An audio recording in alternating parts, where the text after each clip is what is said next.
Hello, everyone, and welcome to the Dr. T Show. I am Dr. T, your host for this podcast. I want to thank you for joining me today, and I invite you to follow this show as I engage in conversations with people from all walks of life, but all with one thing in common. That common link, they have a voice with purpose. My hope in bringing you Voices with Purpose is to offer encouragement and inspiration and perhaps help you to launch your voice with purpose if you have not already done so. So be sure to check out my website to learn more, drtconsulting.org. You'll find more information and valuable resources. So my guest today is Marit Welker, who brings to the table a very vital conversation. More and more adult children are cutting off their parents. Today's guest says that everything a mother's instinct tells her to do in that moment is wrong, and she would know. Marit Welker has been on both sides of the estrangement. First with a parent, and years later, her adult child cut her off. Both relationships are happily restored. But Marit walking through fire to get there. Today, she works with Christian mothers who are navigating that silence and helping them heal, find their identity, and step into purpose and peace on a new path, one that also prepares them for the possibility of reunification. Marit is a certified life coach, a speaker on 3 continents, and the host of Still Here, a podcast for mothers walking this road. She studied scripture in Jerusalem, served as a missionary in South America, and teaches from a Christ-centered foundation informed by neuroscience and personal development. Marit, welcome to the show. Thank you. So why don't we start here? You say a mother's instincts after being cut off will make things worse. Walk us through that, please. Well, a mother's love doesn't fail. A mother's love, in most cases, a normal mother's love is imperfect, but it's solid. It's there. You would do anything for your child. That doesn't mean you want to put up with anything, but that still means that if push came to shove, you would be there for your child. Absolutely. And the problem is that with that level of mother love, when your child asks for space, sets up a boundary and pulls away and then rejects you completely, what they're saying is, leave me alone. And what a mother naturally wants to do is fix it. A mother wants to reach out and be there for her child in their child's pain. Most of all, she wants to explain it from her perspective because their child rewrote what actually happened. And they want to be able to help the child to see what's really going on. They want to apologize. They sometimes end up bargaining or trying to make deals to get their child back because they want their pain to end. They want their child back. They want their grandchildren back. And so in that case, mothers say and do the wrong thing most of the time. Here's the right thing to do. It is the only right thing to do. I love you. My door is always open. Send that message to your child and step back. And that's something that I teach about in the courses and things that I teach, my workshops, to understand why this is happening and what to do about it, and also what the Lord says about it. But what I'm going to explain first is why this is happening, because so many people haven't heard very much about it. When you and I were growing up, we're both over 40, 50. Yeah. And when we were growing up, trauma meant something extreme. Let's use an example of medical trauma as opposed to emotional or psychological trauma. In that case, medical trauma might be a gunshot to the chest, whereas the meaning has shifted over the last few years. Now, medically, it hasn't, but in emotional and psychological format, it now includes much more than it once did. And that includes things like a badly sprained ankle. And a badly sprained ankle and a gunshot to the chest are not in the same category. Yet in popular culture, in society, and especially on social media and podcasts and talk shows, they are. And because of that, anyone, anywhere has experienced some level of trauma based on that new definition. Well, they changed these rules, but they didn't tell us. The parents, the Gen X and boomers do not know that this changed. And so suddenly our child comes to us and tells us they've been abused. And they tell us that they are, that we are toxic. And they say things like boundaries and narcissistic, and they're going no contact, and they're cutting us off, and they don't want us in their lives, and we are to leave them alone because of the trauma they've been through, the trauma we've put them through. Now, in most cases where this happens, that is simply being an imperfect parent. How does that happen? How is there such a Yeah. big disconnect? Well, it happens in a couple of different ways. One of them is blind spots. We have blind spots when we're driving. We also have them when we're parenting. What if your child comes to you at 1 a.m. and tells you, I'm thinking of taking my life? You're going to pay attention. But what if your child comes to you at 1 a.m. and says, Mom, I need to talk to you. I need you to come out to the living room and spend some time with me. No, seriously, Mom, I really need you. Honey, I know you're upset. You'll have more bandwidth in the morning emotionally. Just go to bed. I've got an important meeting at work in the morning. I just go to bed. We didn't know that they were at that crucial moment because they didn't tell us. For them, it was the ultimate rejection. When they most needed us in their life, we weren't there for them. They might not say anything. And that might just turn over and over in their mind and in their heart and grow and expand. And this is where it gets so important, is understanding what's happening and why. Because that child then takes that example experience and it grows in their brain. And each time they remember it, it grows a little bigger, kind of like those fish stories. How big was the fish you caught? Well, it really big. However, for your child, the experience is one of, that was really awful. I still feel pain over that. I feel rejection. And then their brain is going, because they believe that that was the case, their brain starts looking for evidence of that. Evidence in this experience and that experience. And their brain starts remembering their lifetime from this new perspective. Now, it's frequently triggered by something, and that can be a good therapist who's helping them go through past experiences to try to understand things, and suddenly it comes to the forefront and they really start to gnaw on it.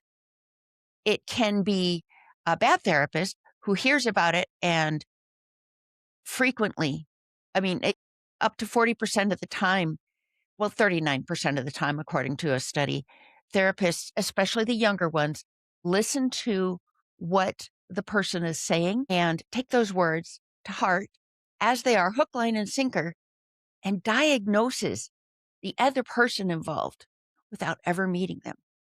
That's just horrible. But they don't do that every time. But they say words that push or recommend things instead of presenting options and letting the client choose. They recommend they do this. They recommend they do that. And that includes recommending they cut off a parent because they're toxic. So what does toxic mean? Well, toxic is defined by the mind of the user of the word. And it frequently is being used to say negative, complaining, speak badly about the other parent if there's been a divorce. It can mean that they are fault finding or critical. Here's another one, and this one really takes people off guard. When a mom has her child leave home, does she stop being a mom when they grow up and move out?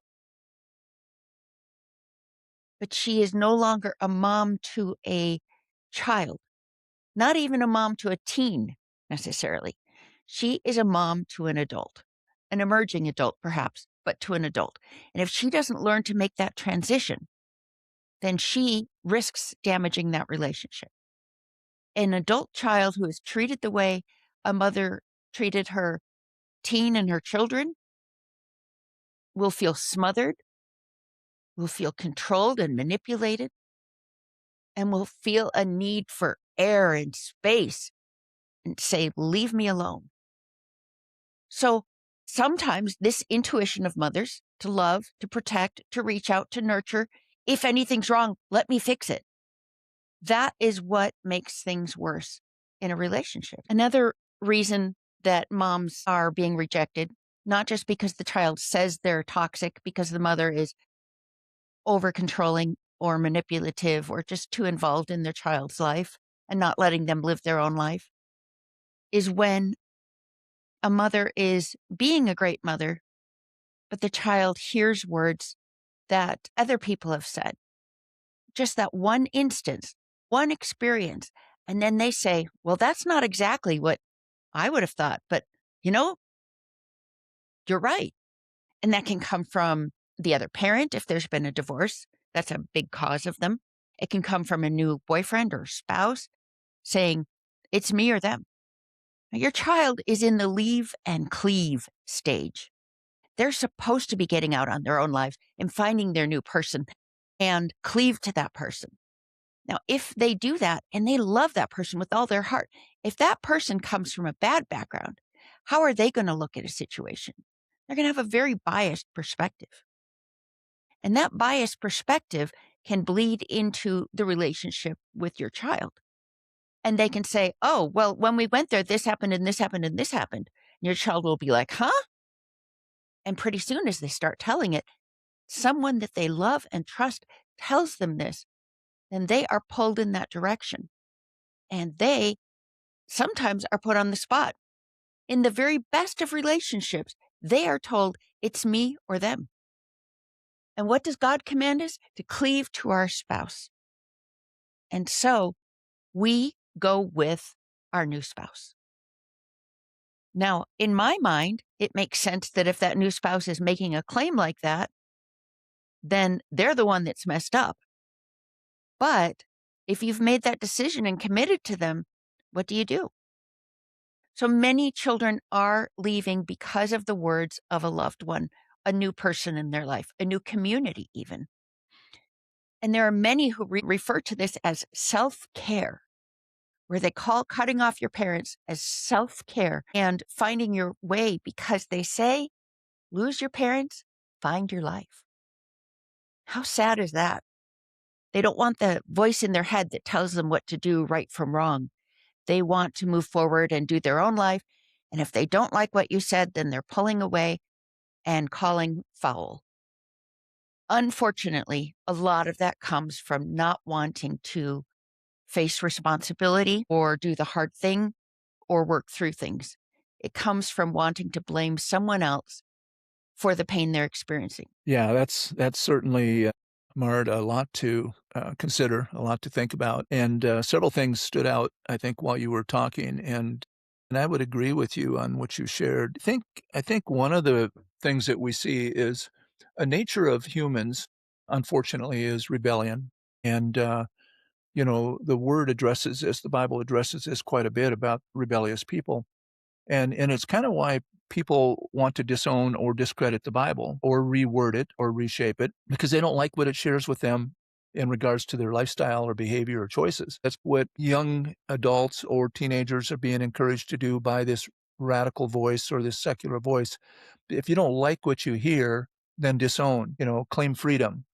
And again, I see that as an evil device of the evil one trying to cause separation and divide and pulling people, in this case, young people, away from truth and from guidance that would help them in their life. So, yeah, I see that as an instrument trying to shape a population and discredit what you've been sharing in regards to parents' role. The other thing that came to me and why I think mothers really try so hard is mothers are so much more into relationship than dads. Dads are into teaching, training, and do this and responsibility, and we just assume relationship. Moms are in the business of making relationship ongoing and continuous. And so when things aren't going well, they see this as a challenge, I believe, to the relationship. And it's something that's causing, vulnerability to it. And they will do about anything in most cases to restore relationship. That's right. And, I get it because in business, one of the things I've often talked about is relationships more important than being right. And, Yes. and, you get Yes. arguments at tables and divides because people won't back down. And so what about relationship? Well, parents, particularly mothers, I mean, that is who they are, their relationship.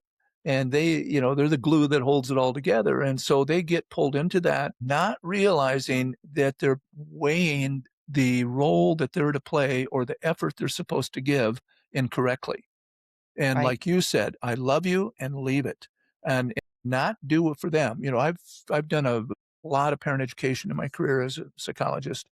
And I've often told parents, when you do for your child what they should be doing for themselves, you've not helped them. You've actually Right. started to create a disabling and a reflection that they're not can't do it on their own. And so we've got to let them grow and change and pain and suffering and disagree, all those things are part of growth and maturation and development. There's this message today from the secular side that let's make everything rosy. There should be no conflict, no disagreement, and you've got to make it smooth sailing for your kid, or you're not doing your role as a parent. And that is such Right. a false, deceitful message. A couple of other points that came to mind as you were talking in regards to memory and childhood memories. I've read the research, and there's as much as a third, if not more, of childhood memories that are actually false. When they've done the research and they've gone back and looked and tried to pave the way and prove, they've actually found out these events didn't happen. So now you take these percentage of false childhood memories, you present those to somebody that's going to be totally empathetic. And I refer to these people, I was one of them, really basically as a honeymoon stage relationship, or a dating relationship status. In other words, they're not in the real world daily with that child and that young person saying the no's and the yeses and dealing with things. They're in this honeymoon relationship where it's just, oh, it's good to see you today. How can I be a support? And they've got this glossy type thing that's not even real. Right. Right. So they're feeding into this information they're getting, buying it hook, line, and sinker, reinforcing it, some of it which isn't true, some of it which is distorted, and only some of it probably accurate. And then they're only getting one side of the story. But yet they're starting to give feedback and direction based on a very limited piece of sound knowledge. Exactly. And that's something that I love to talk about is the reframing of things because I was on both sides. So I did this to one of my parents. And were there real problems? Oh, yeah, absolutely. There were real problems. And were people imperfect? Absolutely. We were all imperfect. Mhm. But what happened was some people pointed out to me just how bad they were. And I listened to them. Was it true? Maybe a little. But I didn't need to dwell on it, and I did, and that allowed me by dwelling on it, it became see, thought I love neuroscience, absolutely love learning how the brain works, because you mentioned the kids have rewritten their childhood. Parents rewrite the past as well. Sorry, a little tangent here. When I look back and I'm told I'm a terrible mother and my child wants nothing to do with me, the first thing I'm gonna do is I'm gonna look back through my parenting years, and I'm going to see, was I a terrible mother? But I am looking for all of the loving things, all of the sacrifices, all the good things I did. That is what my brain is searching for on its own without my prompting it to.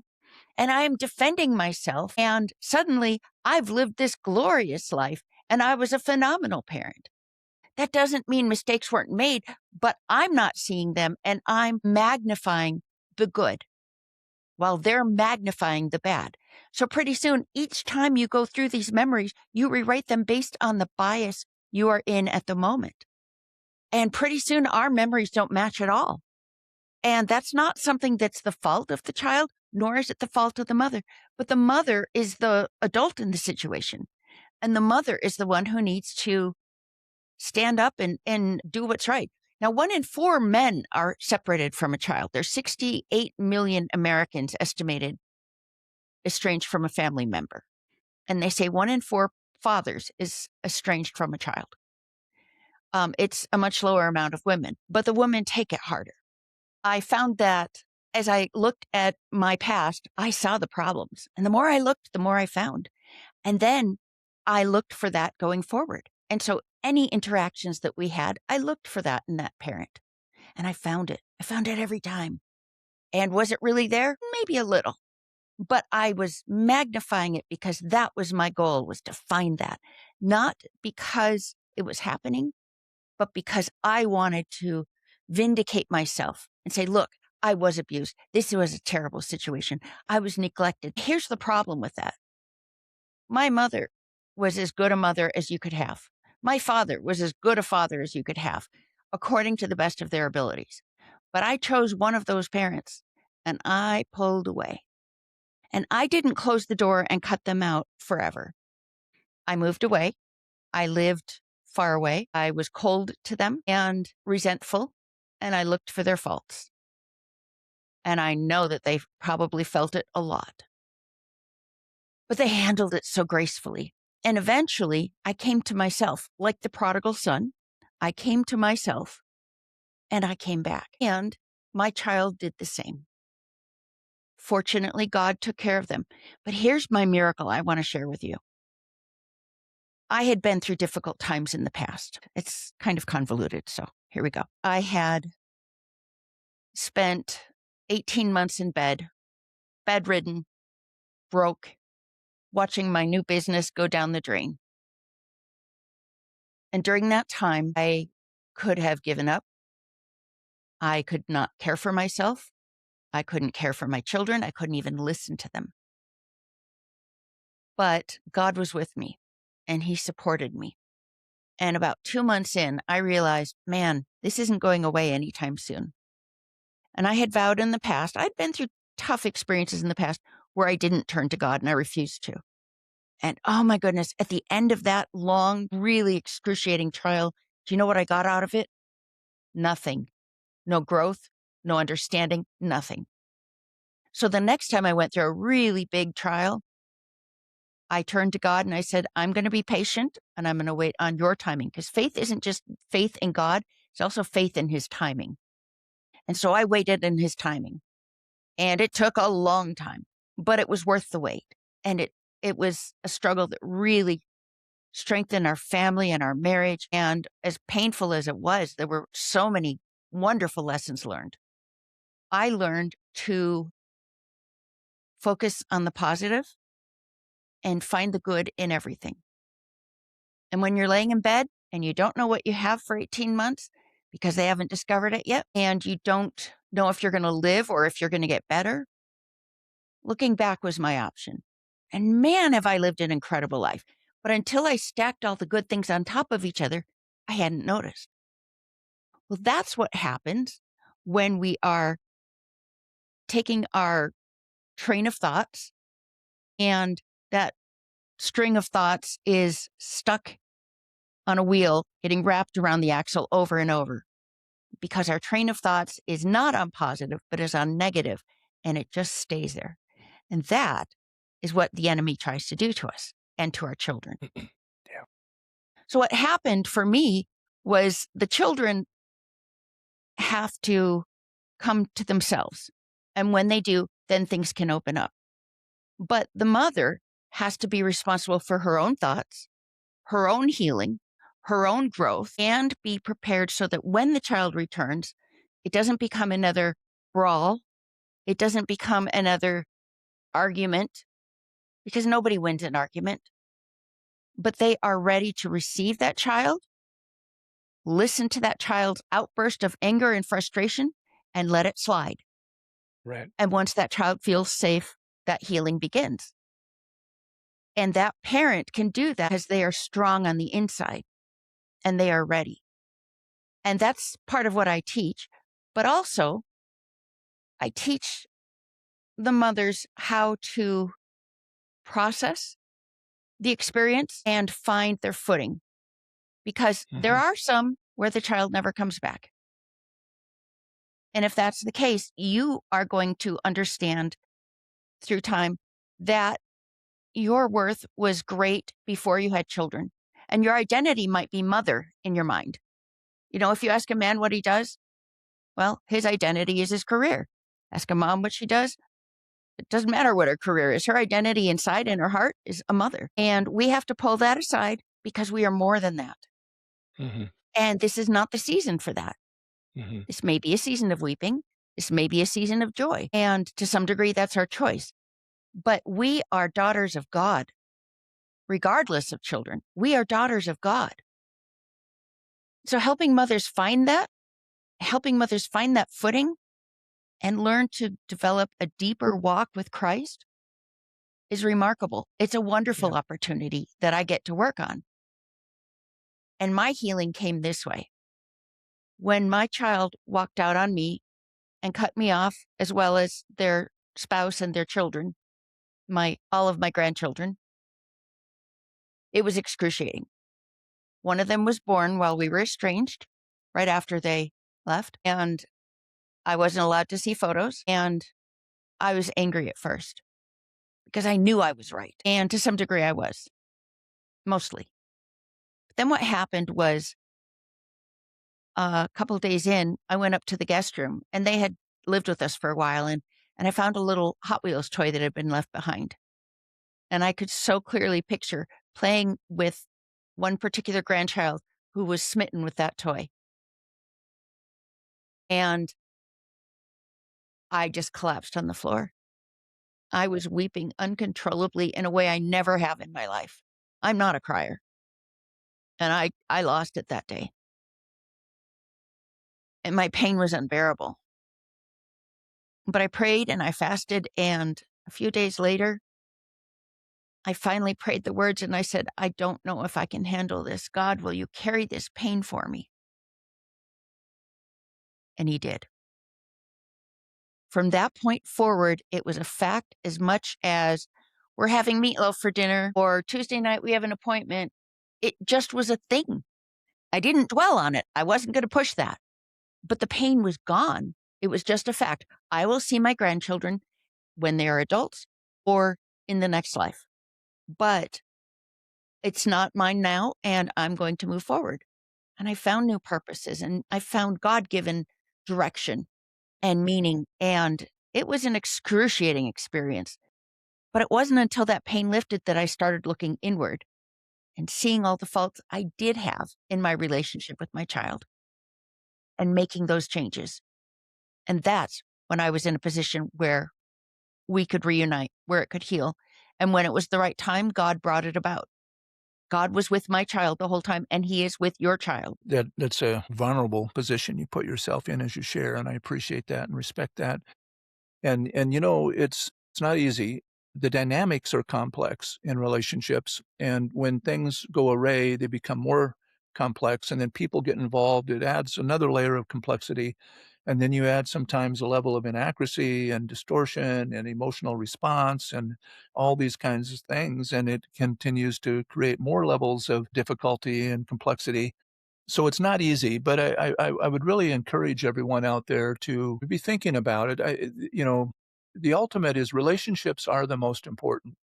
How we go about restoring, though, and having those is important. Really, I think one word sums it all up. All the things that we need to do is a balanced approach, and the balanced approach comes from the Bible. So it includes forgiveness. It includes putting down pride. It includes making statements of our own mistakes. It includes accepting forgiveness from someone that made them towards me. All those things come into play, and if we can include those and get the defensiveness down, because defensiveness and the defense mechanisms do help protect us from the onslaught of what's coming in, but they can also prevent us from learning and healing and moving forward if we're shutting off anything that would help with resolution and working through. So we've got to be willing to be open and engage in conversations with people that we care about that are going to build that bridge and restore that relationship, put our own pride down. I think, helpers out there do a great job for the most part.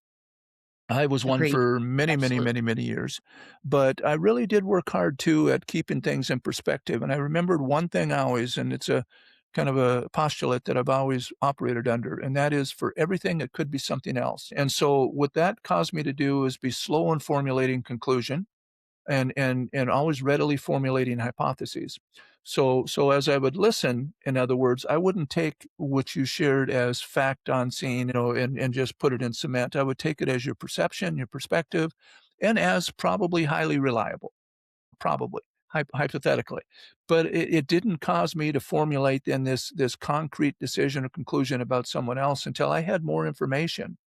I needed to have adequate information to formulate a conclusion because of Right. what we talked about earlier, the inconsistency, the distortions, and all those things. And I could give empathy and feedback and support to someone hurting without necessarily having to validate, the accuracy of what they're sharing. Because what you're experiencing in the now, regardless of the accuracy. And so my empathy and my support is given to your experience and given to your present portrayal. It isn't necessary to the content or to the accuracy. It's to you as a person who's hurting. That's where we give Right. the empathy. And then information will be proven out or altered or changed down the road. Many of my diagnoses were either generalized or undifferentiated until I could formulate more of a hard conclusion on what was going on. It was very slow to jump at something on someone. Now, the medical That's model so wise. doesn't want us to be slow about it because they want to get it into the payer mix and they pay for it all. We know how all that works. So much of our system operates against really the way we operate as human beings. But I would encourage moms and dads to love, of course, seek relationship restoration, but also know boundaries, know what your role is, what you should do and not do, be open to what you should do and not do. Let's put down our barriers or guards or defensiveness because ultimately relationships are most important, right? We know that because that's why God the Father has held off his son's return because he wants to store a relationship with people that don't know him. Relationship is ultimate, but he also has very clear, concrete teachings and things that he tolerates and doesn't tolerate, and things that are good to do and not good to do. And that is life. And in our family systems, there's things that have played out that on all ends, it isn't just our kids' fault. It isn't the parents. Everybody contributes to how it got to where it got. But we also can contribute to resolution and restoration. And that's what we need to be focused on. Yes, agreed. And I think it's really helpful for the moms to make sure not to get angry at their Yes. child Yeah. because it doesn't do any good. It's natural, but you don't have to stay angry. Let it out, let it go, and forgive them. Even if you never get an apology and you continue to get bad treatment, if you let that poison you, then you lose that love for them. Not for their sake, but for your own. Get rid of the anger because there are sources out there that are supposedly teaching how to do this and saying you have to write off your child and move forward.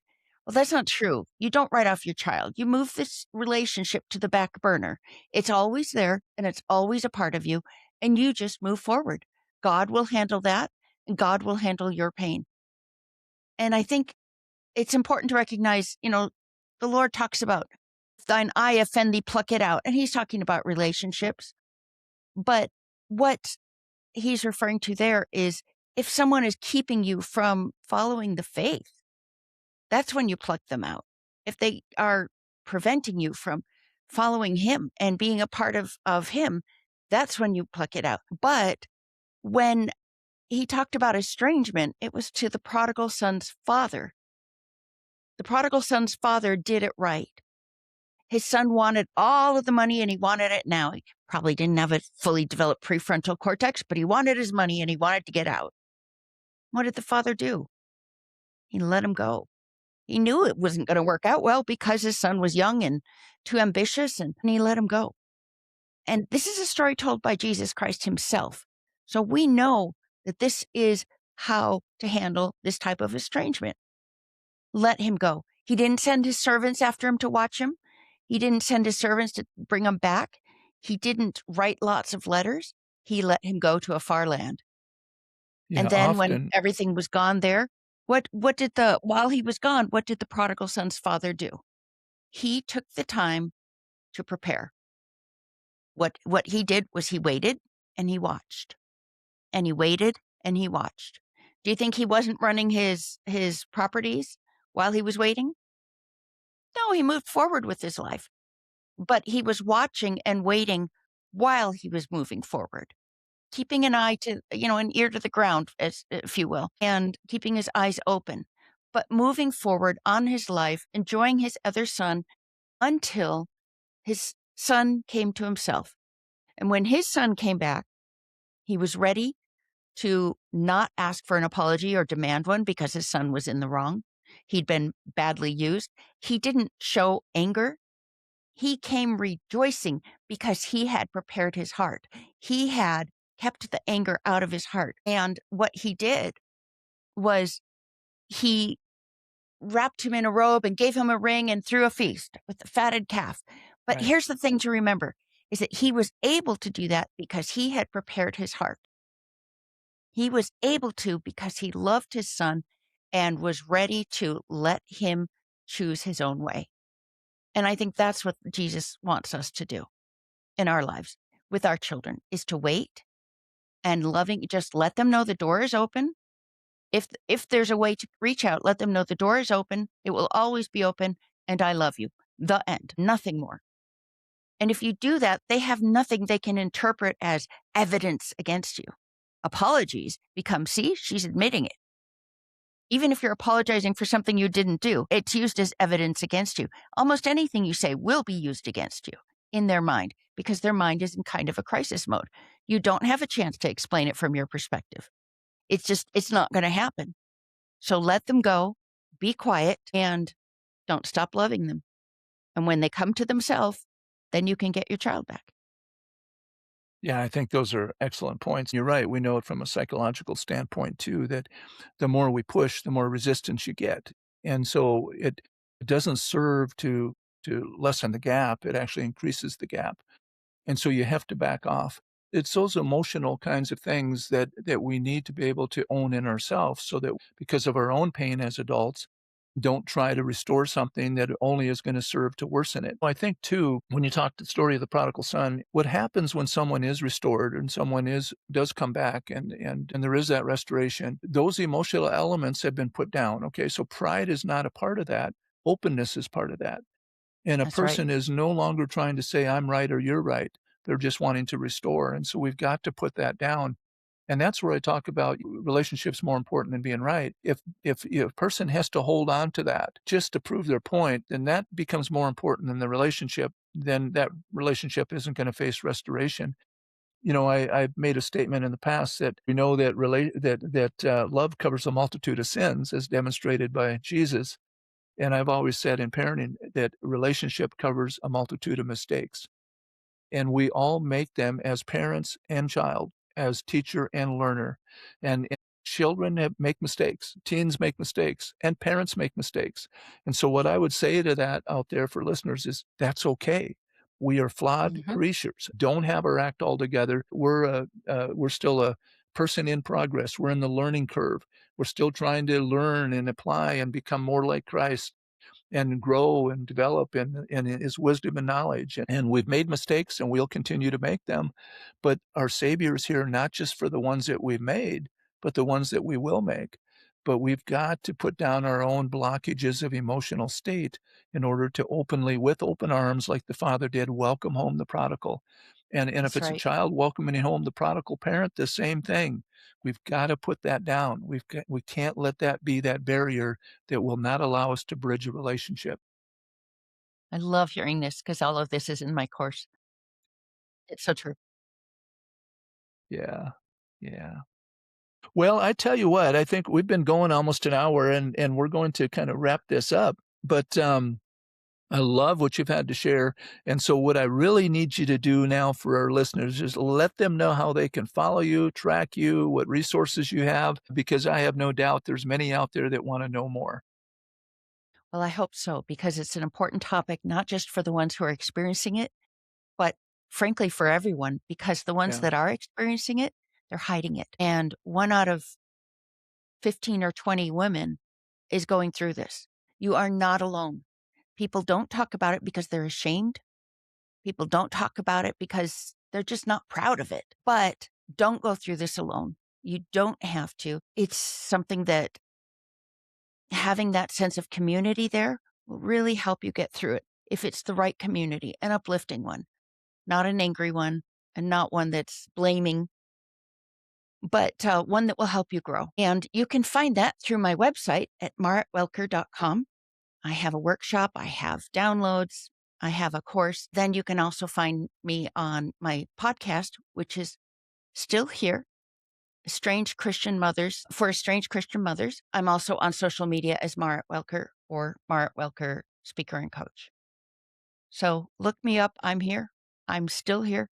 Yeah. I'm still And here. I really really want to help any woman who have questions or concerns or fear, pain, because the answer is always in Christ. And finding that answer and finding our way through the things of the world to really get there and to get pulled in the direction He wants us to go, it's not easy.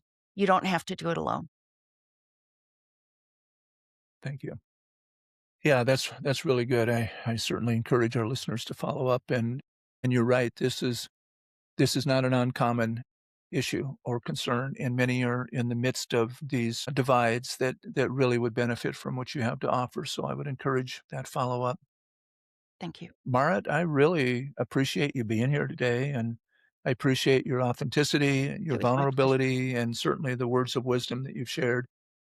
You and I would align in that our resources come from God and from His Word, and they are fresh every morning, and they are new, and they are true. They are what I talk about as being reliable. They have proved themselves out, and they will continue to. And I appreciate that all your work is sourced in His truth. So thank you for being here. And for my listeners out there, I appreciate you tuning in today and following the Dr. T Show. I encourage you to check out my website, drtconsulting.org, where you will find out more information, free resources. You'll be able to see my book, Awaken, that was just released in December, as well as a free ebook called Peace Space, ready for you to download. So until next time, may God bless you, and may He be a light unto your path. May He help you discover and activate your voice with purpose. Dr. T out.